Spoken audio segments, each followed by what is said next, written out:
Bismillahirrahmanirrahim. Assalamualaikum warahmatullahi wabarakatuh. Selamat siang. Salam sejahtera bagi kita sekalian. Shalom, Om Swastiastu, Namo Buddhaya, salam kebajikan, rahayu-rahayu. Saudara-saudara sekalian, para anggota Kabinet Merah Putih yang saya hormati dan saya banggakan, Wakil Presiden yang saya hormati, para Menko, Ketua Dewan Ekonomi Nasional, para Ketua Badan, Panglima TNI, Kapolri, Jaksa Agung yang saya hormati, Kepala BIN. Saudara-saudara sekalian, sekarang saya kira adalah suatu momen bersejarah. Ini adalah sidang kabinet paripurna pertama yang saya pimpin. Kabinet yang kita sepakati, kita beri nama Kabinet Merah Putih untuk menjadi suatu simbol persatuan, simbol kebersamaan, simbol kebangsaan. Saya terus-menerus sudah beberapa tahun ini maju ke hadapan rakyat Indonesia, kepada semua pemimpin politik, pemimpin masyarakat, pemimpin agama, pemimpin pengusaha. Saya terus-menerus menekankan pentingnya persatuan.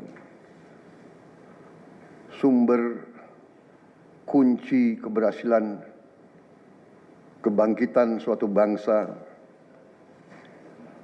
dalam sejarah manusia berabad-abad, kuncinya adalah bila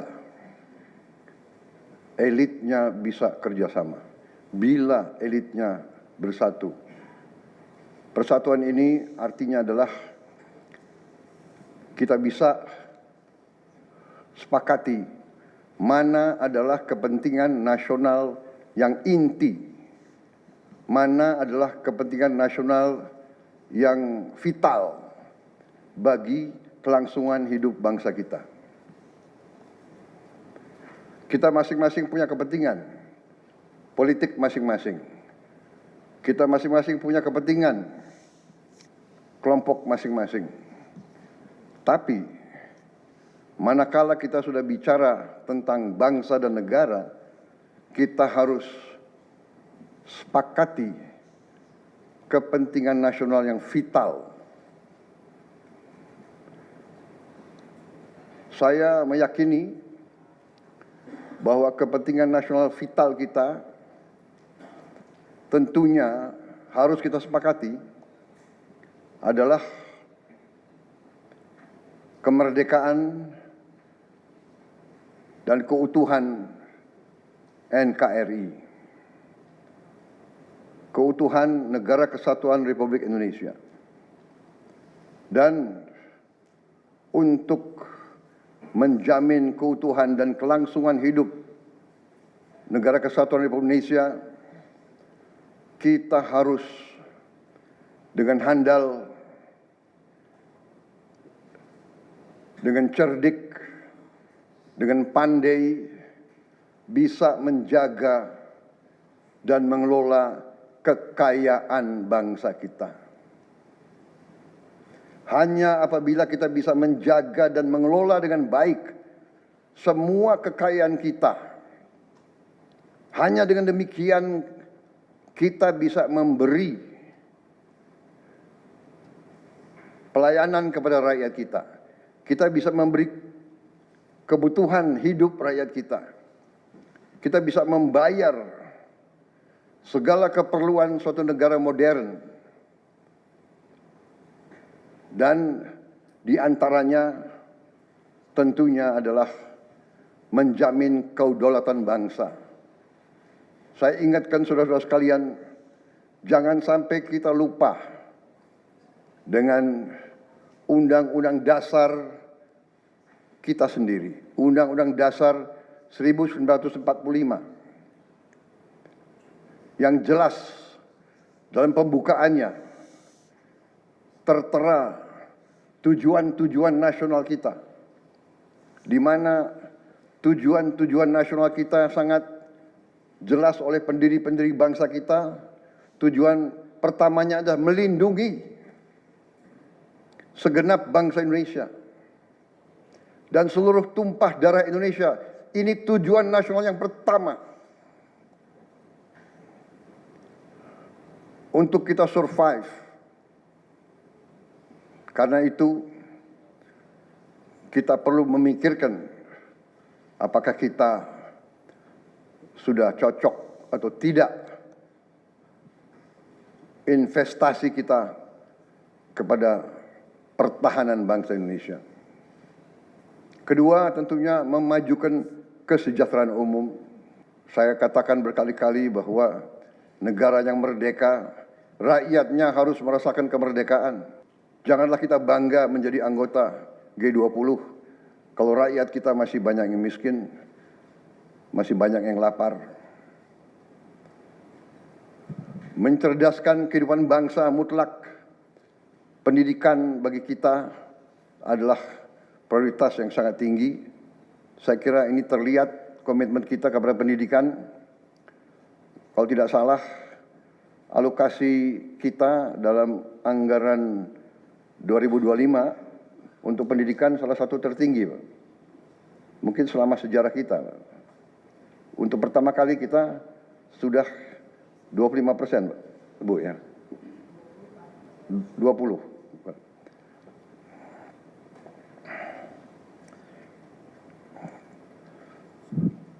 Jadi masalah pendidikan sangat utama. Ya tentunya tujuan nasional keempat kita juga hadir dalam pergolakan ataupun interaksi dunia, di mana kita harus selalu membela kemerdekaan bangsa-bangsa.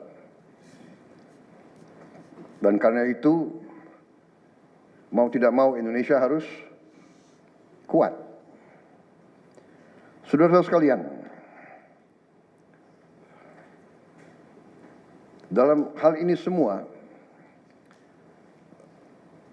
ada beberapa penekanan dari saya. Saya paham bahwa kita baru dilantik, saya saja baru 3 hari. Saudara-saudara baru 2 hari dilantik. Dan saudara-saudara, saya persilahkan secepat mungkin, terutama bagi menteri-menteri yang baru, silahkan konsolidasi sendiri, mengatur sendiri secepat mungkin administrasi saudara dan tim saudara di kementerian dan badan masing-masing. Penyusunan tim sangat penting. Tim yang baik, tim yang bisa kerjasama akan memudahkan kita mencapai target-target yang kita tentukan. Saudara-saudara, saya sangat mengutamakan kerjasama sebagai tim. Untuk itu, dalam waktu dekat, saya akan mengajak saudara-saudara ke Magelang, di mana kita akan melaksanakan beberapa hari menambah pembekalan. Kemudian kita akan adakan koordinasi di tempat di Magelang, Jawa Tengah, di kawasan Akademi Militer. Hal itu saya nilai bahwa akan membawa banyak manfaat, karena sesungguhnya lahirnya Republik kita memang proklamasi di Jakarta, tetapi ujian proklamasi berada di daerah-daerah di mana pejuang-pejuang kita melaksanakan perebutan kemerdekaan secara fisik. Dan daerah Magelang merupakan suatu sentra perlawanan kita terhadap penjajah mulai ratusan tahun, dikenal sebagai daerah perjuangannya Pangeran Diponegoro. Di antara 5 gunung, itu saya kira cukup membawa suatu aura tradisi keberanian, tradisi heroisme, tradisi cinta tanah air. Saudara-saudara sekalian, jumlah anggota kabinet kita sebanyak 48 menteri. Juga ada badan-badan yang sangat strategis. Ini memang lebih banyak dari pemerintah sebelumnya. Jumlah ini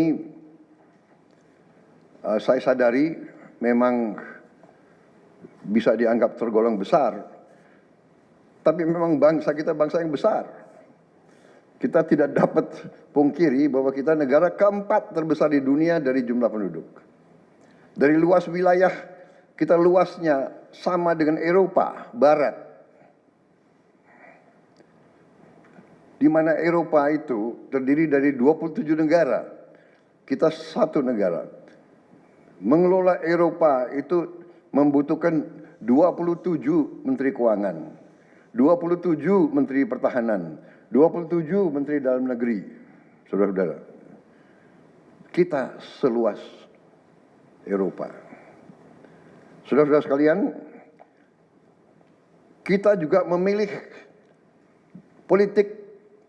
sistem politik demokratis. Kalau kita negara otoriter, mungkin kita cukup menjalankan semua dengan jumlah penduduk yang sedikit. Jadi saudara-saudara, ini tidak masalah. Yang penting kita bekerja dengan efisien. Yang penting kita tidak bekerja dengan seenaknya. Saya minta Menteri Keuangan, saya minta semua Menko, saya minta semua menteri telusuri lagi alokasi APBN. Pelajari lagi DIPA, pelajari lagi. Saya minta detail. Kegiatan-kegiatan yang terlalu seremonial, terlalu banyak seminar, terlalu banyak sarasehan, terlalu banyak konferensi, terlalu banyak perjalanan luar negeri, mohon dikurangi. Kita harus memberi contoh. Fokus kita adalah pembangunan ekonomi, kesejahteraan rakyat ke dalam. Jangan mengada-ada. Studi banding, belajar pramuka ke negara lain. Ya. Saya minta efisien.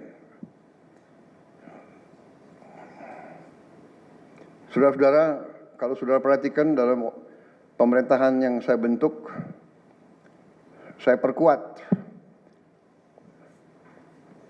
kepala staf kepresidenan. Saya perkuat itu, saya ada tambah lagi badan pengendalian pembangunan dan investigasi khusus. Tugas mereka adalah memonitor semua program, semua proyek yang kita akan lancarkan. Saya juga membentuk suatu badan baru, Badan Percepatan Pengentasan Kemiskinan. Badan ini akan mempelajari, akan mengikuti semua program-program perlindungan sosial, semua program-program bantuan ke bagian golongan rakyat yang masih perlu bantuan, intervensi. Bukan saya ingin mencampuri pekerjaannya kementerian-kementerian, tidak. Tapi saya ingin membantu. Di mana ada bottleneck, di mana ada kesulitan, segera kita atasi. Marilah kita jujur mengakui bahwa birokrasi di kita sangat terkenal. Sangat terkenal ribetnya, sangat terkenal lambatnya. Bahkan ada pembicaraan oleh rakyat kita bahwa birokrasi pemerintah kita sering mempersulit, bukan mempermudah keperluan rakyat. Bahkan ada yang mengatakan kalau bisa dibikin sulit, kenapa dibikin mudah? Ya, ini saya minta menteri-menteri sekarang, mari kita lebih berani, mari kita lebih tidak ragu-ragu untuk memberi pelayanan yang terbaik kepada rakyat kita. Jangan ragu-ragu kalau saudara tidak puas dengan pejabat-pejabat di bawah Anda, laporkan, segera kita ganti. Begitu banyak orang yang mau mengabdi. Tidak ada orang di sini yang kebal, yang tidak patuh, tidak bekerja keras untuk bangsa dan negara dan rakyat. Saudara saya beri wewenang, copot segera. Suruh tinggal di rumah aja, daripada bikin susah kita. Saudara-saudara sekalian, saya kira dalam waktu dekat saudara-saudara akan segera menyiapkan program kerja saudara masing-masing. Saya beri kesempatan segera, dan sewaktu-waktu terus saya akan panggil koordinasi. Tadi pagi sebelum sidang kabinet saya sudah koordinasi sama beberapa menteri, dengan Jaksa Agung, dengan BPKP, dan besok pun kita akan lanjutkan. Ada beberapa pengarahan dari saya, Menteri Bappenas, pastikan semua program dan kegiatan di semua kementerian lembaga mempunyai kontribusi yang signifikan, terukur, dan saling bersinergi. Pelajari kembali semua proyek. Jangan ada proyek yang mercusuar. Semua ditujukan kepada yang saya sampaikan pada pidato saya di depan Majelis Permusyawaratan Rakyat pada hari pelantikan saya. Kita harus swasembada pangan. Itu prioritas dasar karena situasi global. Perang besar bisa pecah setiap saat. Kita harus jamin kemampuan kita memberi makan rakyat kita sendiri. Swasembada energi mutlak. Kita bersyukur kita punya sumber alam yang sangat besar, Kita sekarang tidak boleh ragu-ragu memanfaatkannya sebaik-baiknya. Hilirisasi kunci daripada kemakmuran. Karena itu saya minta menteri-menteri terkait, Menteri Investasi, Hilirisasi, Menteri Bappenas, Menteri ESDM, dengan beberapa menteri lain dibantu oleh tentu Menko Perekonomian dan Ketua Dewan Ekonomi Nasional, saya minta segera inventarisir proyek-proyek penting dalam program hilirisasi kita. 26 komoditas, proyek-proyek yang vital dalam 26 komoditas tersebut yang harus dihilirisasi segera dirumuskan, bikin daftar, dan kita segera untuk mencari dana sehingga kita bisa mulai hilirisasi dalam waktu yang sesingkat-singkatnya. Kemudian program makan bergizi, Kepala Badan Gizi Nasional dan semua KL untuk siapkan segera kita mulai dengan bergerak cepat, tepat sasaran, terukur, tapi jangan takut dengan kesulitan. Ya. Saya masih mendengar beberapa tokoh meragukan kemampuan kita untuk laksanakan itu. Saya tidak katakan bahwa ini bisa selesai dalam 1 minggu, 2 minggu, atau 3 bulan. Tidak ada di antara kita yang punya tongkat Nabi Sulaiman. Tapi kita bisa berhitung, kita bisa mengelola, kita bisa alokasi dana, kita bisa kerahkan sumber daya. Dan kita akan mencapai target yang kita tentukan. Saya hakul yakin, saya pertaruhkan kepemimpinan saya. Bagi saya, makan bergizi untuk anak-anak dan ibu hamil ini adalah strategik. Yang tidak mendukung hal ini, silakan keluar dari pemerintah yang saya pimpin. Kita satu tim, harus yakin semuanya. Ini bagian daripada rencana kebangkitan bangsa Indonesia. Dan sesudah itu, tentunya yang saya katakan pendidikan sangat mutlak. Saya sudah panggil Menteri Pendidikan Tinggi, Sains dan Teknologi dan Menteri Pendidikan Dasar Menengah. Kita sudah mempunyai gambaran besar bagaimana kita segera akan menyentuh semua anak-anak kita.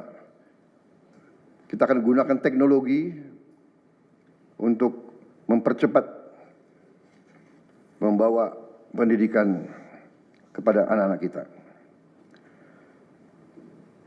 Dan ini sesudah itu tentunya kesehatan juga penting. Demokratisasi yang paling cepat, yang paling dirasakan oleh rakyat adalah pendidikan dan kesehatan.